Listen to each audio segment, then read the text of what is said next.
तेजस्वी जी को विकास नहीं दिख रहा। बिहार में प्रधानमंत्री से बात करते हैं, घुसपैठ की, ये तमाम चीज़ों से बात होती है उनके माध्यम से। देखिए, चुनाव का समय है, सत्ता पक्ष विपक्ष अपनी अपनी बातों को रखेगा।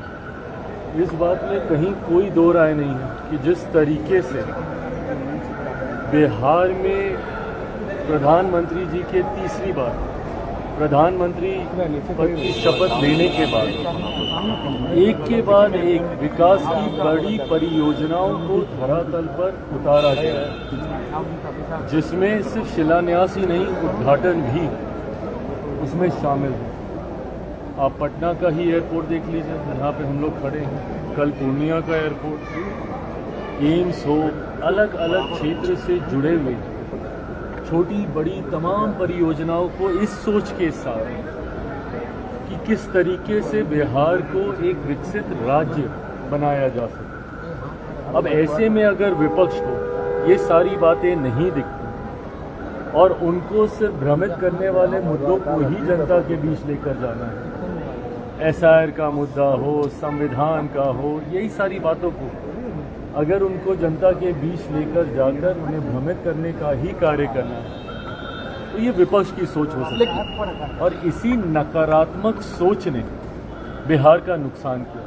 बहरहाल एनडीए के तमाम दल एक सकारात्मक सोच के साथ बिहार को विकसित राज्य बनाने के लक्ष्य के साथ हम लोग आगे बढ़ रहे हैं। अब इसको जो कहना है वो करें। सवाल खड़े किए जा रहे हैं प्रधानमंत्री के आगमन पर कि आएंगे, झूठ बोलेंगे और लोगों को भरमाएंगे, हॉस्पिटल भी जा रहे हैं, इलेक्शन वो नहीं कर पाएंगे। हॉस्पिटल का भी देश के प्रधानमंत्री हैं वो, आप उनकी नीतियों से सहमत असहमत हो सकते हैं, पर प्रधानमंत्री को इस तरीके से झूठा कहना, प्रधानमंत्री के बारे में अब शब्दों का इस्तेमाल करना, चोर चोरी जैसे शब्दों से उन्हें घेरना, मैं नहीं मानता कि उचित है। बहरहाल जनता ने हर बार जवाब देने का काम किया है। जब जब प्रधानमंत्री जी के ऊपर इस तरीके के अपशब्दों का इस्तेमाल किया गया, तब तब जनता ने विपक्ष को जवाब देने का काम किया। और आज तो पुनः हम लोग चुनाव की दहलीज पर मौजूद हैं। ऐसे में एक बार फिर बिहार की जनता ये जवाब देगी कि झूठा, चोर ये कहना सही था या बिहार में एयरपोर्ट, एम्स ये लाना सही था। कह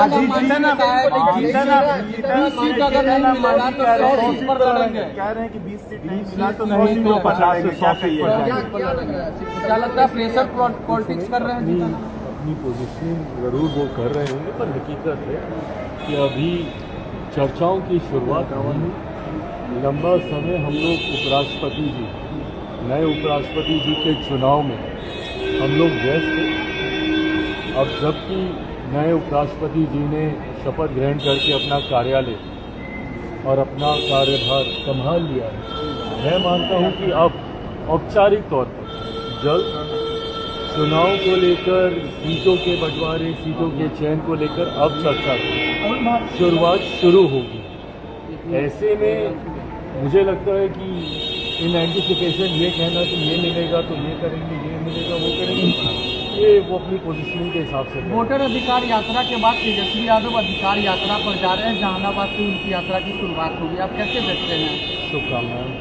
बस इतना ध्यान रखें कि फिर किसी की माँ बहन को उनकी यात्रा में गाली ना। क्या लगता है वोट अधिकार यात्रा में उनको अहमियत नहीं मिली तो अधिकार यात्रा निकाल रहे हैं? जिस तरीके से उन्होंने किसी दूसरे के पीछे, और वो भी एक ऐसी पार्टी जो पूरी तरीके से कम बिहार में अपना जनाधार खो चुकी है, कांग्रेस के नेता के पीछे वो चलते दिखे, और जिस तरीके से हर जगह उनको साइडलाइन किया गया, उनके लिए गाड़ी तक वो चला ली, पर उसके बाद भी उनके चेहरे को कांग्रेस के क्या नेता प्रतिपक्ष के द्वारा उनके चेहरे को मुख्यमंत्री पद के लिए घोषित नहीं किया गया।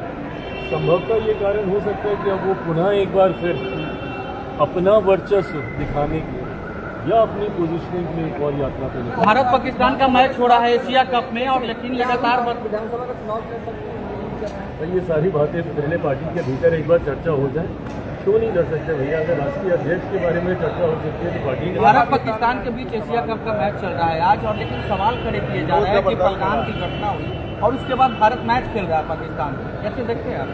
देखिए, ये